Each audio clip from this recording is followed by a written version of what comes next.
Njiri Peterson. No need of greetings because we have had many greetings today from my previous video. So if you haven't watched part 1 of this series going on called fake pastors, why it's bad to expose fake pastors and why it's bad to history judge a pastor. So on my last video, that is part 2, I promised that I'll be supporting whatever I'm saying. Well, even if the Bible does not explicitly address the concept of exposing a fake pastors in modern terms, there are several verses that emphasize principles that discourage hate, judgment, gossip, and spreading of false accusation. These principles can be applied to the idea of exposing individuals, including religious leaders, without proper evidence of all in an loving manner.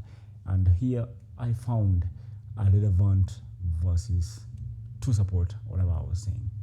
So, and I don't want to misinterpret this, so I'm going to lead the way PL, unless I have to do so. May God help you as you break them down. So the first one is in Matthew. This is Matthew 7, chapter 7, verse 1 to 2. And the Bible verse, the version that I will be using or I like using is NIV. That is New International Version. It says, "Do not judge all, you too will be judged. For in the same way you judge others, you will be judged.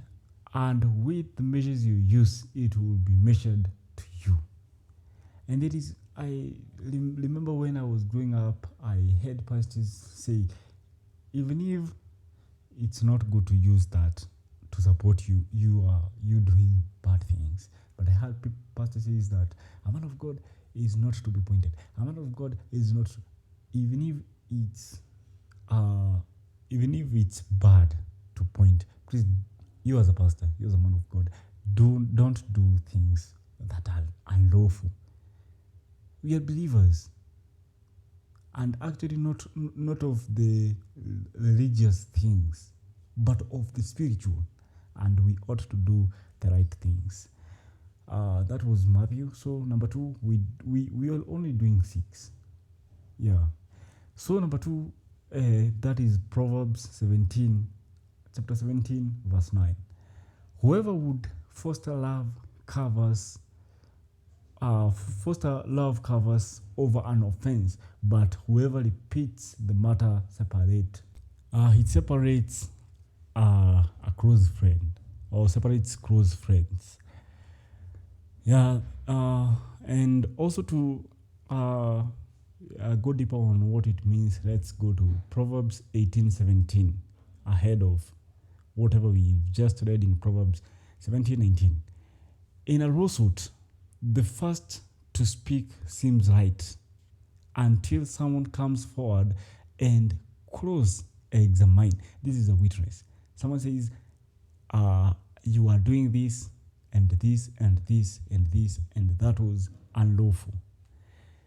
And in doing that, and that was unlawful, I want to tell you the first, whatever the writer is saying, in lawsuit, in matters to do with law, when you accuse someone, when you're being accused as a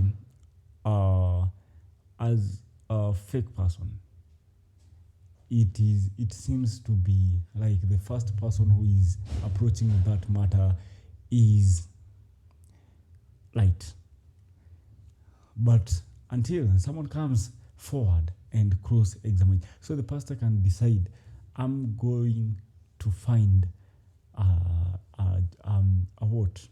lawyer to defend my reputation, because this is not what I do. So in James 19:20, James chapter 1, 19 to 20, that is verse 19 to 20. My dear brothers and sisters, take note of this. Everyone should be quick to listen and slow to speak and slow to become angry, because human anger does not produce the righteousness that God desires. You are angry of a certain man of God, and now you want to expose him. You want to see how bad he or she is.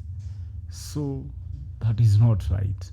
And the last one, of course, I'm going to be speaking about is Ephesians 4, chapter 4, verse 29.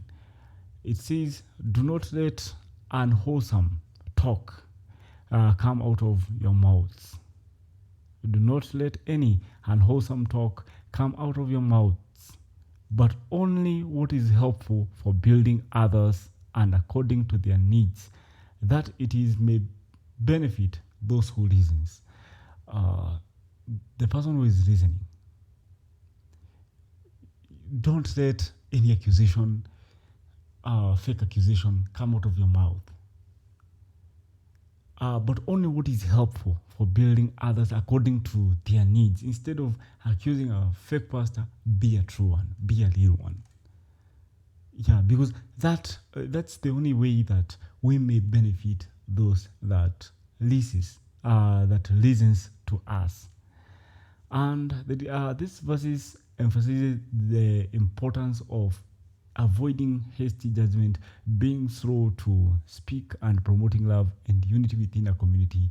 If there are concerns about religious leaders, therefore, it is encouraged to address the matter with not with accusing people, but with humility and, of course, love, a commitment to resolve issues in constructive manner, rather than engaging public exposure without proper evidence that could lead you to, or could lead it to misleading people or giving false accusations and making them seem true.